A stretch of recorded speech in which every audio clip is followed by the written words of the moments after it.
بسم الله الرحمن الرحيم. أنا الدكتور عصام جلال، أنا أستاذ طب أطفال بالمركز القومي للبحوث ووحدة حساسية ومناعة الأطفال في الدمرداش. عملنا رحلة، والرحلة ديت كان الغرض منها إن احنا نوعي الناس بالمشروع الجديد الجميل اللي بدأ يظهر في بلدنا، وهي المشروع اللي دشنه سيادة الرئيس في 5 أغسطس السنة دي، مشروع قناة السويس. وده أحد ال3 مشروعات العملاقة اللي كان وعد إن هو هيبدأ بيهم فترة رئاسته، مع تطوير الطرق والاستحداث الوقود والطاقة في مصر. المشروع ده هو الرئيس لما دشنه في 5/8 بدأ ان هو الحفر فيه. كل الآراء أثبتت ان الموضوع ده ممكن ياخد مش أقل من 3 سنين، لكن سيادة الرئيس أصدر أمر ان الموضوع يخلص في 11 شهر فقط.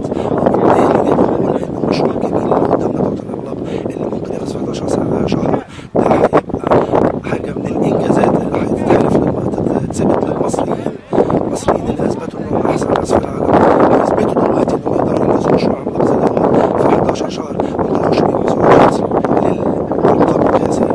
نقدر نقول ان الشعب المصري شعب واعي، لما بدا يحس ان المشروع ده هيقدم كتير قوي لبلده بدا ان هو يساهم في المشروع استجابه للكلام اللي قاله السيد الرئيس بان عاوزكم تخلوا مشروع بلدكم يبقى بيدكم. فبدا يطرح الشهادات في خلال مده صغيره جدا ما كناش نتوقعها، قدر يلم 61 مليار اللي هم تقريبا القيمه المطلوبه علشان تمويل المشروع. احنا فخورين بان الشعب المصري بيعمل الكلام ده، فخورين بان القناه الجديده دي بتتحفر بايد ولادنا، فخورين ان احنا جيلنا هيتحسب له ان حفر قناه السويس. وزي ما اولادنا وزي ما احنا بنقول اجدادنا هم اللي حفروا القناه، ولادنا واولاد ولادنا هيقولوا ان اجدادنا اللي هو جيلنا احنا هم اللي حفروا القناه. اتمنى من الله سبحانه وتعالى ان مصرنا الغاليه تفضل متقدمه على طول. اتمنى من الله سبحانه وتعالى ان يسدد خطى سياده الرئيس واحنا كلنا وراه. نتمنى من الله سبحانه وتعالى ان احنا نقدر نثبت ونكون وطنيين مخلصين، نقدر ان احنا نحدد مسار خريطه مصر الحديثه اللي بدا يرسمها سياده الرئيس، ان شاء الله باذن الله. ماشي يا جماعه، خليكم زي ما انتم. معلش امجد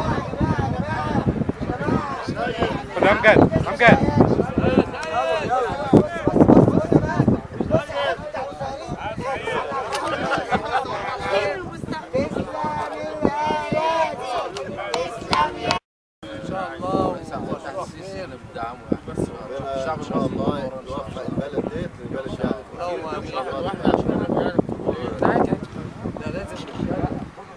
طبعا احنا فخورين بالرئيس السيسي وعلى المشروع العملاق اللي هو